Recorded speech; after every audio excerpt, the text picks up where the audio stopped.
Untuk memaksimalkan kinerja pupuk pada tanaman sawit, kita perlu menerapkan prinsip yang sering saya kenal 5T teman-teman. Tepat jenis, tepat dosis, tepat waktu, tepat cara, serta tepat sasaran. Ini semua untuk memastikan kondisi lingkungan mendukung penyerapan unsur hara nutrisi pupuk yang kita berikan. Nah, sebelumnya Assalamualaikum warahmatullahi wabarakatuh. Kembali lagi bersama saya Bang Plan di Plan Inspirasi. Salam tandan berduri, salam petani kelapa sawit seluruh Indonesia.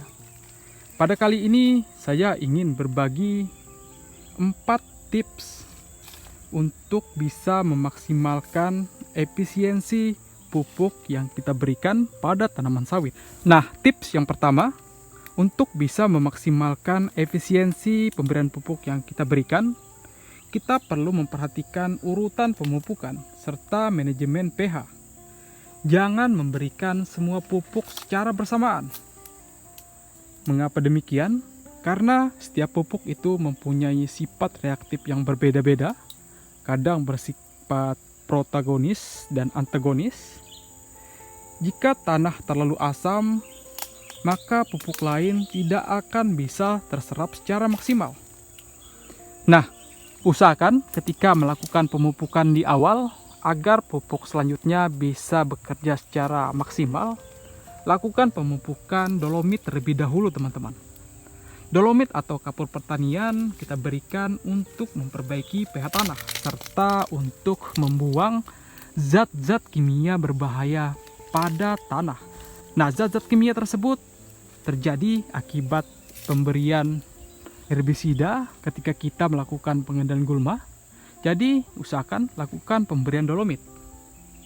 Nah, kemudian jeda waktu pemberian pupuk 2 hingga 1 bulan.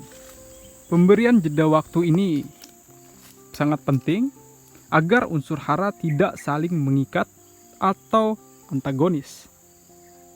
Nah, kemudian usahakan agar pupuk bisa bereaksi cepat dan berfungsi maksimal terhadap tanaman sawit kita. Lakukan urutan pemupukan sesuai dengan kebutuhan tanaman dan reaksi tanah terhadap pemberian pupuk. Nah, lakukan pemberian pupuk dolomit di awal, karena dolomit berfungsi untuk menetralkan pH seperti yang saya sampaikan di awal. Kemudian yang kedua, Anda bisa susul pemberian urea untuk memaksimalkan pertumbuhan vegetatif. Nah, setelahnya Anda bisa susul pemberian pupuk yang mengandung unsur hara fosfor seperti SP36 dan juga TSP teman-teman, untuk memperbaiki perakaran serta bonggol. Nah, yang selanjutnya bisa susul dengan pemberian kalium untuk bisa memaksimalkan produktivitas buah kelapa sawit kita. 1 bulan berikutnya kita tutup dengan pemberian unsur hara boron agar kinerja dari penyerbukan bisa berjalan baik, memaksimalkan produktivitas buah kelapa sawit kita. Setiap pemberian pemupukan ini berikan jeda 1 bulan. Nah, tips yang kedua, agar pupuk kita bisa bekerja dan bereaksi lebih cepat dan baik, kita harus melakukan teknik aplikasi di area yang aktif. Akar yang paling aktif menyerap nutrisi adalah akar rambut atau tersier yang berada di piringan. Bahkan bisa banyak kita temui di bawah pelepah umumnya teman-teman. Jadi usahakan pemberian pemupukan di sekitar piringan yang kondisinya itu lembab, karena pupuk tidak bisa bereaksi baik jika kondisi tanah itu kering. Jadi cari posisi di bawah piringan yang lembab. Kemudian pada saat melakukan penebaran pupuk, lakukan penebaran secara merata keliling daripada piringan pada lahan yang datar.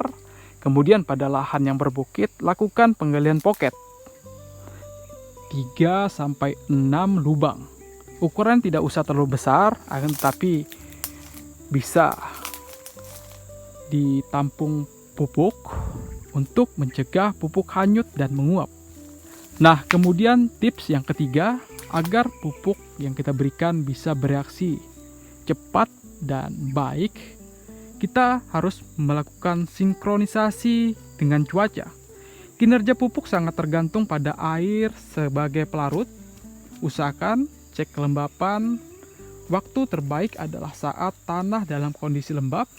Jangan memupuk jika curah hujan yang tinggi, karena curah hujan yang tinggi itu membuat pupuk kita hanyut.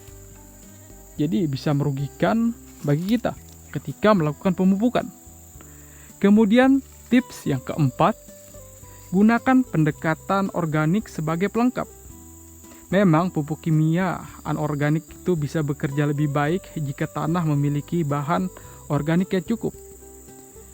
Nah, ketika tanah tidak memiliki bahan organik yang cukup, maka seberapa banyak pun pupuk yang kita berikan tidak akan mampu bekerja dengan baik, teman-teman. Jadi kesimpulannya, usahakan agar pupuk kita bisa bekerja dengan baik dan lebih cepat. Perhatikan kondisi tanah, apakah pH-nya sudah sesuai. Jika pH belum sesuai, kita lakukan pemberian dolomit atau kapur pertanian. Kemudian lakukan pemupukan sesuai urutan, beri jeda 1 bulan.